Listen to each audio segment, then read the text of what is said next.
And we are live. Welcome to the Week in Review, your source for the latest news in the language industry.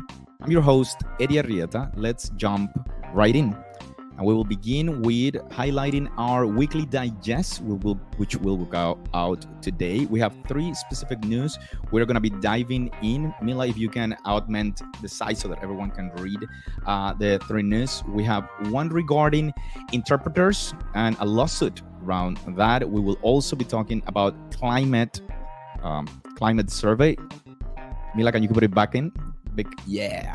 Thank you so much. So alleges court interpreters identity theft. We will also everything you need to know about subtitling and climate survey. We invite everyone to join the survey and we will go from there. You can also check our news, outside news. Mother Language Day was celebrated this past week, which is a celebration promoted by UNESCO since the year 2000. It was an initiative of Bangladesh. Celebrated all around the world. You can read more about this in languagemagazine.com. Also, Kansas City language access, it's improving. 1 out of every 20 Kansas City residents have limited proficiency in English, and the city council is looking for ways to improve those that have limited proficiency in English, which is around 20,000 in population. And you can read more about this in kcur.org, which is the official Kansas City NPR member station. Also, the Pentagon is exploring military uses of large language models. So Washington's top military AI officials are gathering with industry executives to learn what are some of the things that they can do with this. Researchers are saying that some potential uses of the military are training unsophisticated wargaming and also helping with real-time decision making. But in general, it's going to be used for summarizing conversations, especially in the battleground. We know how difficult this could get. So those of you, if you have any comments, please make sure that you leave them. We are live right now on LinkedIn, YouTube, and Instagram. Mila, who is helping us in the back end. Mila, if you see any comments, please put them in the front so that we can see them. You can also check out press releases, and hello, Jennifer, which you can also check out press releases on the news from this week at multilingual.com/press-releases. And you will see there news from Blend and their acquisition of Manpower Language Solutions. You can see e-Arabization opening offices in Riyadh, and you can see also Safe AI. We're going to learn more about Safe AI today. So without any further ado, we want to welcome everyone in the audience, and we also want to welcome our guests who are going to be joining us today. So we have Bill Rivers from the Safe AI, let's call it Task Force, Safe AI Task Force. Yes, let's call it Task Force. Also, Mila Golovine, both part of this amazing task force. Welcome today in this space, and thank you so much for joining us. How's the day going? Great. Yep, very good. Great. Excellent. Thank you for having us. Absolutely. And I want to get started. We can do this with Mila first, and then Bill. Can you tell us a little bit more about your background, your professional background, and how did you landed at the Safe AI Task Force, so that the audience can start learning a little bit more about that? Well, I started working in the industry. Actually, my first interpreting assignment was in the late 80s, believe it or not. And then so I started as a professional interpreter and a translator. And in 1993, I founded Masterword Services, which is a language services provider. And so since the beginning of my career, I've been very involved with different professional organizations in the industry. And the way I got involved with Safe AI was a group of industry professionals, veterans, I would say, were on a call when the whole hype about AI was happening in the spring, and we said, how do we respond as an industry to this? And then I'll let Bill tell the next steps of the story, how we responded. Yeah, like Mila, I've been in the industry in one or another way for a very long time. My first interpreting assignment was also in the tail end of the Cold War, 1988, Russian English Russian conference interpreting. So I've been a lobbyist for the last 12 years. I've done extensive work in standards. I was a CTO of a company, so I've done a lot of different things. So sort of have kind of CEO ADD, as I think a lot of us do. But yeah, we had this call, and there's all this hype around ChatGPT in March of last year, February, March.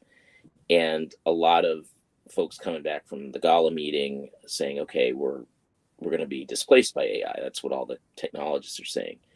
And, my personal response was, well, let's kind of think that through, right? Translators have not been replaced by technology. We're not replaced in the last 20 years. But the technology changed how that work is done, changed how localization is done.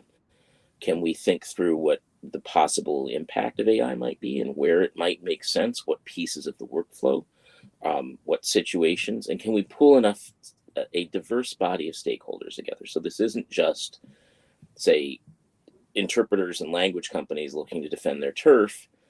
Not that that would be what we're doing, but that would kind of be the perception. But can we bring in the customer end, the medical providers, the healthcare systems? Can we bring in regulators? Can we bring in academic experts? Can we bring in some of the technology vendors themselves?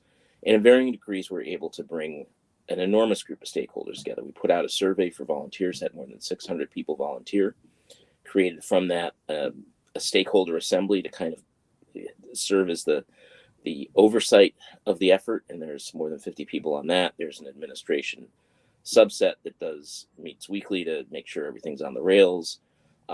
and developed a roadmap of what we were going to do with the end goal of, we know that this is going to be regulated. We know that the Biden administration has put out an executive order. We know there's a law in the EU on AI. We know that the Department of Health and Human Services, for example, is looking at how AI is going to be used in healthcare. Well, let's make sure that they hear from us. They hear from the language experts about what needs to be done around the use of AI in our space, whether that's in language access, healthcare, education, legal system, whether it's conference interpreting, et cetera. And really looking at interpreting because, at least in my view, the impact on the translation and localization world kind of,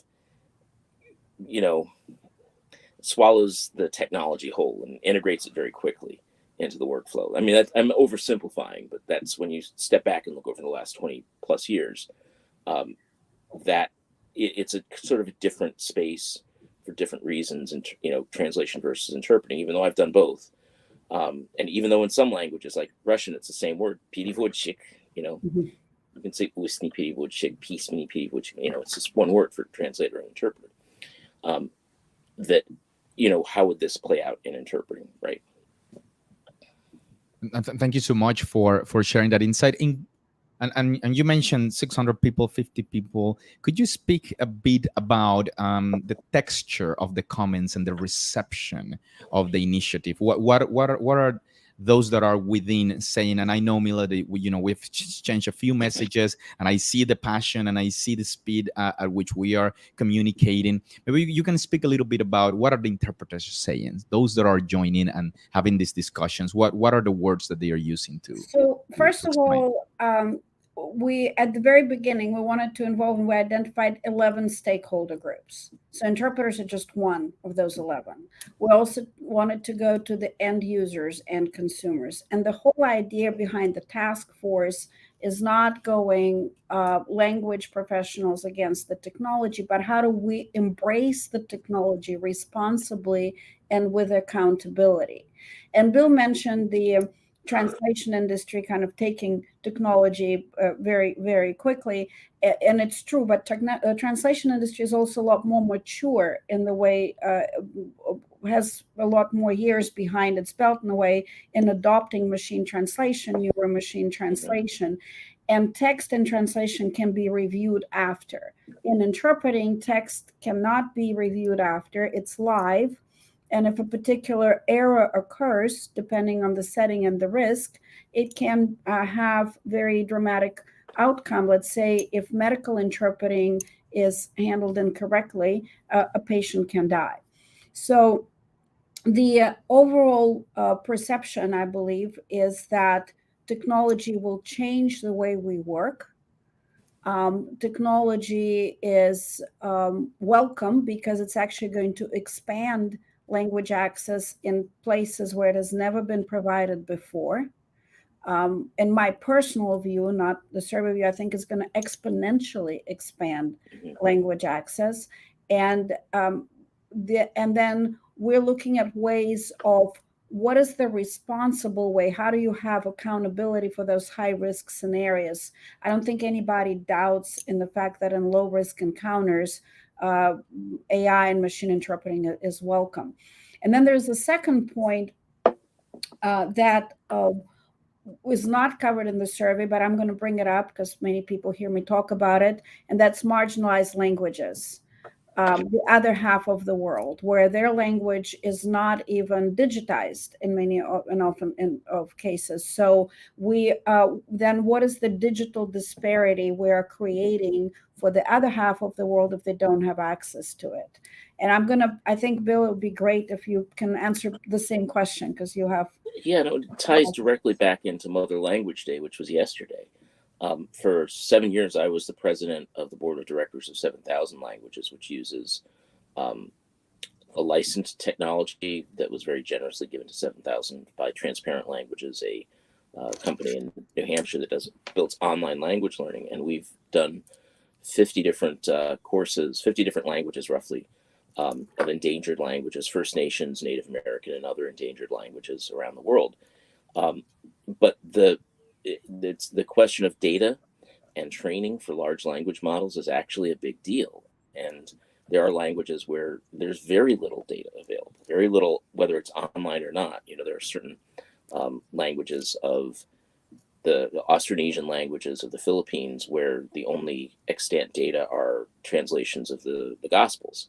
Well, that's, if you're going to train a language model, you're dealing with now suddenly a rather limited vocabulary and a limited register and a limited set of subjects that doesn't get you the kind of richness of data. Now, I know Google claims it's got an approach, but you have to see how well that works. Mila mentioned a survey, and so what we did, we got together, we did our first survey to get volunteers in. An incredible response, global response, primarily from the US, but still we had people from all over the world involved. And then the Safe AI commissioned a survey, a perception survey, that was also then accompanied by a qualitative research effort by the Deaf Advisory Group to Safe AI. So we invited the Registry for Interpreters of the Deaf in, the National Association for the Deaf, the Council of Interpreter Training Programs, which focuses on ASL interpreter training. And we have a number of prominent deaf American scholars and computational linguists and ethicists and philosophers involved. And there's now a deaf advisory group because the issues there are some analogous issues, but there's some very different issues in terms of language access for the deaf and hard of hearing. They did a qualitative study of some more than 100 hours of webinars and interactive forums on AI in their world, in the deaf language access world. Common Sense Advisory did a survey with 2,700 plus respondents on perceptions of AI in interpreting among those 11 stakeholder groups, including translation into the top 10 most common spoken languages in the US outside of English. And you see, we were looking at how is it trusted and in what cases and are people using it? So, it's early days, the adoption levels are pretty low. One of the drivers for adoption, when you look at the survey data, is clearly cost. When the customers have that at front of mind, because language access in particular is an unfunded mandate in the United States, and so it has to be done by law under Title VI of the Civil Rights Act and under Section 1557 of Obamacare, but it's not paid for, so that comes out of overhead. Okay. But then when you look at what's trusted, and what's trusted most in terms of AI technologies are the sort of real-time automated in-language captioning. Like if you're on a Zoom type product and you're getting the transcript done by Otterpilot or one of the other apps, everybody's speaking English and the transcript in English comes out, pretty good. And then it goes down from there all the way to, I think there were four categories of technology that we looked at, to real-time speech-to-speech, which is not trusted very much, and where the perceptions of quality aren't very high. And then you get into, okay, well, what do we mean by quality? That's a big question. What do we mean by accuracy?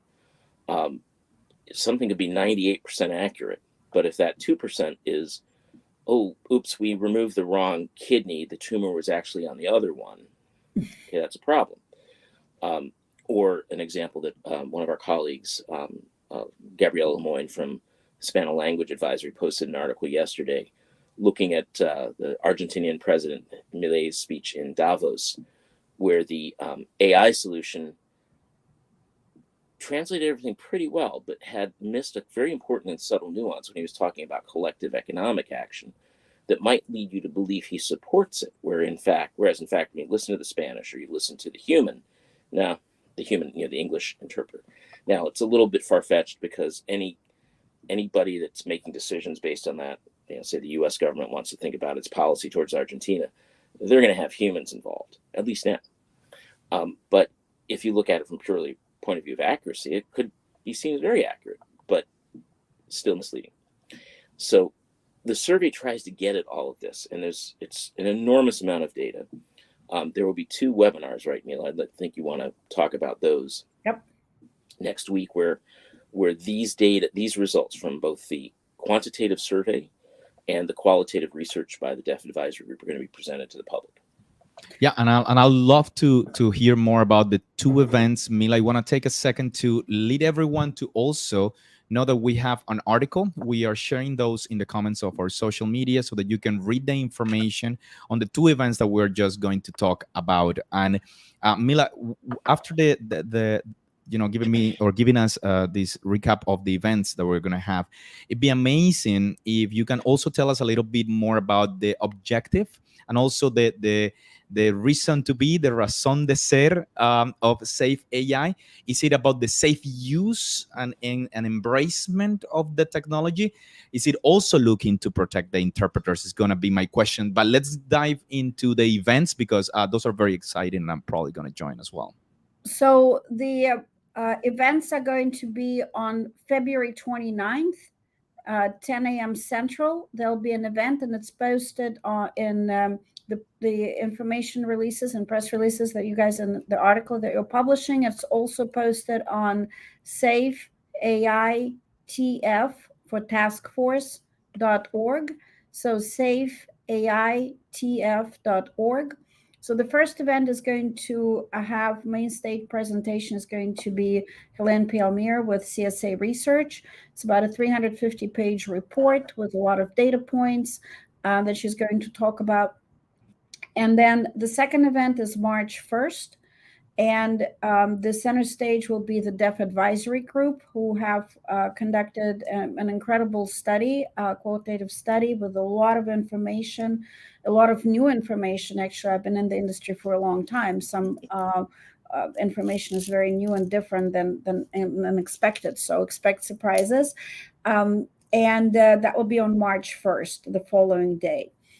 The purpose of the task force is not to promote one group over another, not to say technology is better or humans are better or this or the other. The purpose is to get a perception and have a way or guidelines or recommendations, so that we have a guidelines committee that is working hard now that the results came out to ensure responsible adoption of new technology. There's no question that this technology is being adopted, but how do we adopt it with responsibility and accountability that we can measure? And how do we have this enter into that new age where it's a combination of a human and a machine? So we'll be having a lot more press releases, a lot more events, because right now it's the results of the survey and the study. And the next one will be results from the guidelines committee that's coming out. And there'll probably be a lot more next steps. So please stay tuned, as an entire industry of the spoken world is changing in a way. Thank you so much. And I do have a follow-up question regarding the purpose of Safe AI, and I hope you can both bear with me on this one. And I'm thinking, what is a safe use of AI considering interpreters? Are we thinking of all the elements about the safe use? Are we thinking about the technical elements of the use of the technologies and the embracement of the technologies? Are we looking about the ethical components of it as well? And we were talking about it right before the show with Mila, who is in the backstage. Her name is also Mila, but from Camila, not from Ludmila, but Camila. And the discussion we were having was all the interpretations that have been recorded around the planet can be used to train artificial intelligence models.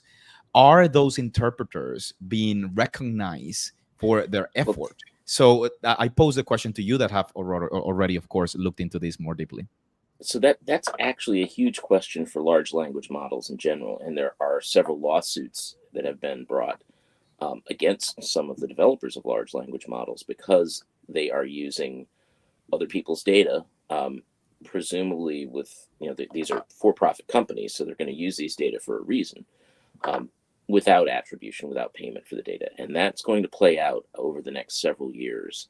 I think Google now gives attribution of where things come from, which is actually very helpful when you're asking, I think it's called Gemini now, to write a one-pager on language access. And the first time I asked ChatGPT to do that, it was just, to see how it worked. It ended up quoting something to me verbatim that I had written years ago in an academic publication, and not attributing it to me, right? Okay, so we know that that's an issue, and that's a broader issue, not just for large language models, but the idea of data being this important driver for the internet economy. Well, who owns the data? And that comes back to the interpreters, right?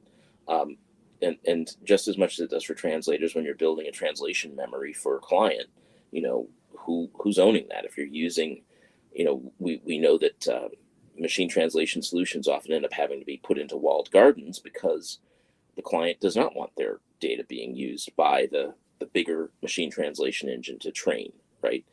For patients, this becomes a real issue because there's federal laws in the United States, there's HIPAA, there's GDPR in Europe, there may be private, patient privacy laws in other European countries. There's a very strong patient privacy law in the United States that the AI solutions are going to have to respect because that's the law. All of these questions are really complex, get all tangled up together. But we do want to focus on the safe and ethical use. And you asked, what are the safe uses? Part of that is we need to put into the center of our attention, we need to focus on the actual people for whom the interpreting is being done, right? Not necessarily the interpreter, not necessarily the company, not necessarily the healthcare agency or the court system, but the individuals whose speech is being interpreted. What is the best thing for them? And I think that's still in some ways an open question. We don't have good answers for yet. We're starting down this road with the perception survey, with the qualitative work that the Deaf Advisory Group has done. We don't yet have, because it's such a new technology in some ways. Some ways it's a new technology, some ways it's not. We've been talking about statistical machine translation, neural machine translation, large language models, and evolution of this technology over the last 30 years. But it's so new as an application and so new in and of itself that we don't yet have good answers. But, if I put it in the context of language access in the United States, something that I do a lot of work on as both a consultant and an advocate and lobbyist, you have to put patient safety and privacy first. And in my view, AI has to prove that it is appropriate for that it's, is there going to be a comparison with humans? Now, I get pushback sometimes. Humans make mistakes. Well, yes, we do. I've had a couple times where I've stumbled on a word or misspoken. I catch it immediately and I backtrack even in this conversation. But we are capable of recognizing mistakes. Don't always. Ask my family. Capable of correcting them. Again, don't always do that. Whereas the AI is an algorithm, doesn't know it's made a mistake unless you tell it. And that means that immediately logically entails having a human involved, human in the loop, human in control, something that people like Yosechi have been talking about for 25 years with MT. So I don't want to equivocate. I don't want to sound like I'm talking around it, but it actually is kind of a big question. What are the safe uses? And you can sort of see emerging from the perception survey places where it would be trusted and wouldn't be trusted. And that's kind of the first place to start.